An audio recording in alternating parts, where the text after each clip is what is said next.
Halo, selamat datang kembali di tutorial Microsoft Word 2007 bersama saya Dan Wijaya yang akan membahas proses demi proses mengenai Microsoft Office Word 2007. Oke, kita buka lagi eh, masih di dokumen latihan 1 dan kita akan lanjut membahas mengenai tool di paragraf ini. Mungkin sebelumnya kita harus mengetik dulu teks agar perubahan-perubahan dari formatting ini kita bisa lihat dengan jelas. Kita nulis acak aja seperti biasa, latihan dan belajar.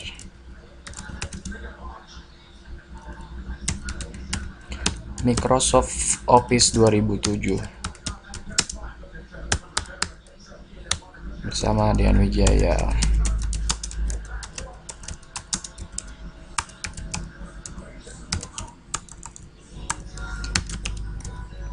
Secara singkat, padat, dan jelas.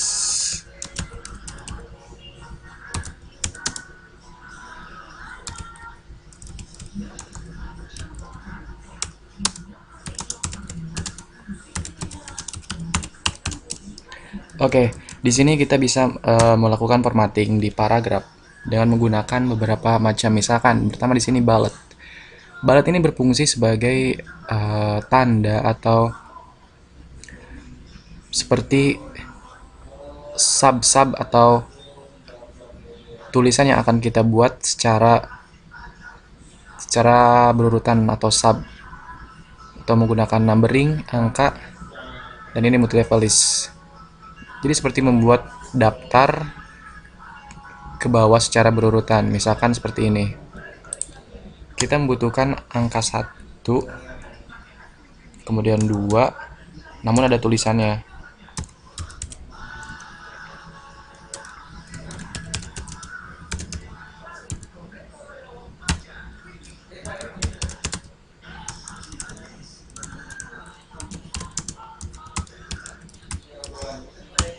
Nah, supaya tulisan-tulisan ini akan secara otomatis ketika kita tekan enter, maka disinilah fungsi bullet atau numbering ini kita pergunakan.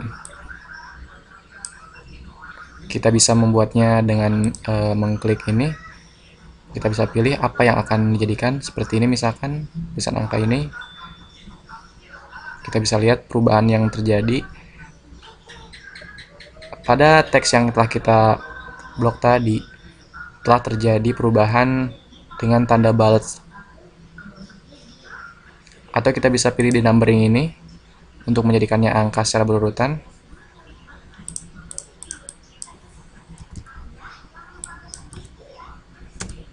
Jadi kita pertama hal yang harus kita lakukan adalah dengan memblok ini, kemudian masuk ke numbering.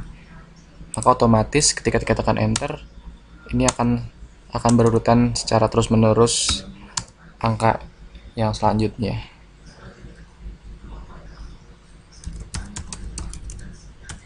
Seperti itu. Itulah fungsi bullet dan numbering atau list sebagainya. Kita bisa menggunakan ini untuk keperluan dalam daftar isi. Kemudian di sini ada decrease indent dan increase indent. Ini berfungsi sebagai penggeser antara ke kiri atau ke kanan. Decrease indent ini bisa kita gunakan ketika teks terlalu di sebelah kanan, misalkan di sini. Kita gunakan decrease indent, maka teksnya akan bergeser menuju ke kanan atau ke kiri. Kemudian di sini ada sort ascending atau descending, dipergunakan untuk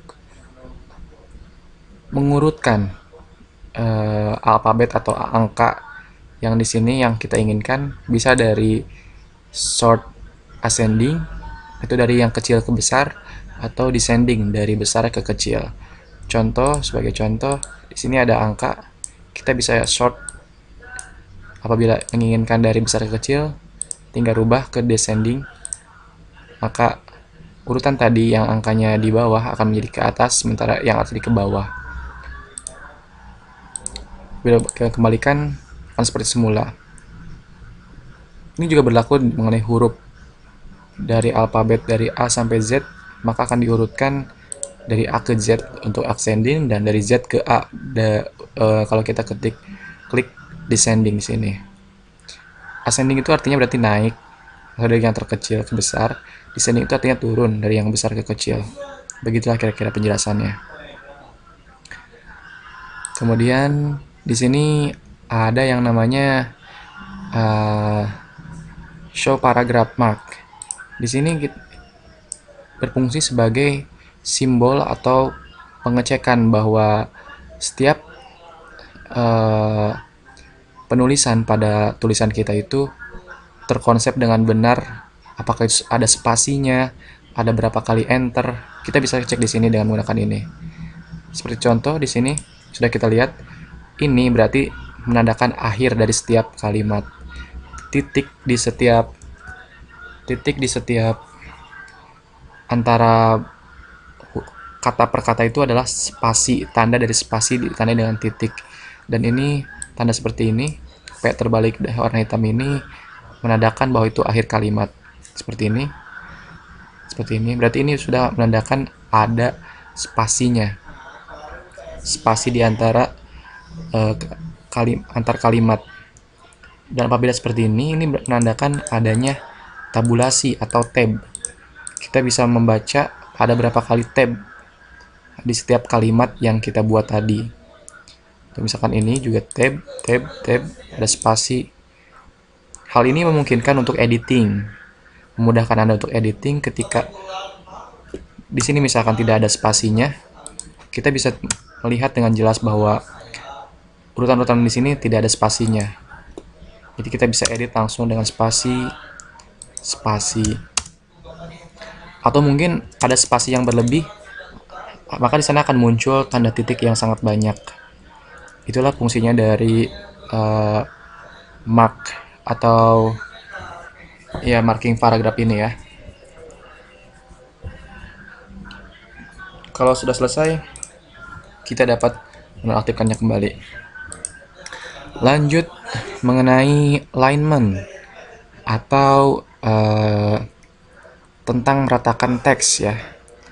Di sini ada 4 pilihan, yaitu ada align text left, center, align text right, dan justify. Fungsi dari toolbar ini adalah membuat tulisan yang kita tulis ini menjadi rata ke sebelah mana yang kita inginkan. Misalkan ketika ini berwarna kuning, berarti dia aktif di align text left.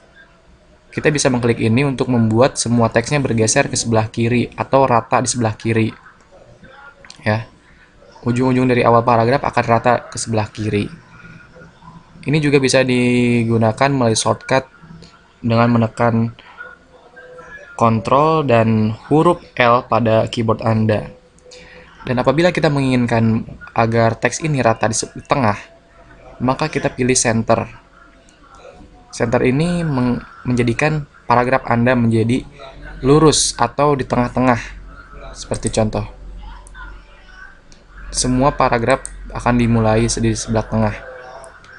Dia akan memungkinkan ini rata dari tengah ke dari tengah ya. Ini juga bisa digunakan melalui shortcut Ctrl dengan huruf J bersamaan. Lalu di sini ada align text right. Ini adalah kebalikan dari align text left tadi, bahwa ini akan meratakan kalimat atau teks yang Anda pilih untuk rata di sebelah kanan. Seperti contoh. Bisa menggunakan shortcut juga dengan menekan Ctrl dan huruf R bersamaan ya. Normalnya pada semua tulisan adalah kita menggunakan rata kiri atau align text left. Nah, lantas apa fungsi justify? Justify itu digunakan ketika teks pada suatu kalimat yang Anda tulis di Microsoft Word ini terasa terlalu panjang dan menempel ke ujung kanan. Lalu bagaimana cara menyelaraskannya agar itu tidak terlihat berantakan? Maka kita bisa menggunakan Justify ini. Justify bisa meratakan ke seluruh sudut dari kiri ke kanan. Ini bisa digunakan juga mulai dari shortcut Ctrl dan huruf J secara bersamaan. Lalu di sini ada yang namanya line spacing. Line spacing itu adalah jarak antara paragraf atau kalimat di atas dengan bawahnya. Di sini ada kita lihat jarak. Nah, ini adalah space atau jarak antar spasi yang terjadi di setiap satu line ini ya. Jadi kita klik di sini, kita bisa memilih apakah satu, di sini ukurannya cm ya. Apakah 1 cm, 1,15, 1,5, 2,0, 2,5, 3,0 dan sebagainya. Kita juga bisa pilih di sini berapa yang ingin kita butuhkan mengenai spacing ini. Umumnya kita pakai 1, berarti terlalu jauh ya. Nah, ini di paragraf juga ada yang namanya shading. Shading ini adalah mewarnai. Seperti pada awalnya kita di sini ada ini. Kalau di font ada text highlight color. Apabila text highlight color tuh seperti stabilo, ini juga sama. Shading itu hampir sama fungsinya dengan text highlight color. Itu akan mewarnai di belakang background itu ya, backgroundnya sendiri. Misalkan kita pilih warna apa yang kita inginkan, warna kuning misalkan, coklat, maka tulisan yang tadi kita blok akan memiliki background berwarna coklat. Ini juga benar hampir sama dengan text highlight color itu ya. Oke, dan yang terakhir di sini ada yang namanya bottom border. Border ini berfungsi ketika kita membutuhkan penulisan tabel ya, atau tabel. Bila kita manual ingin membuat tabel, kita bisa menggunakan ini. Di sini banyak pilihannya. Border ini kita akan jauh lebih membahas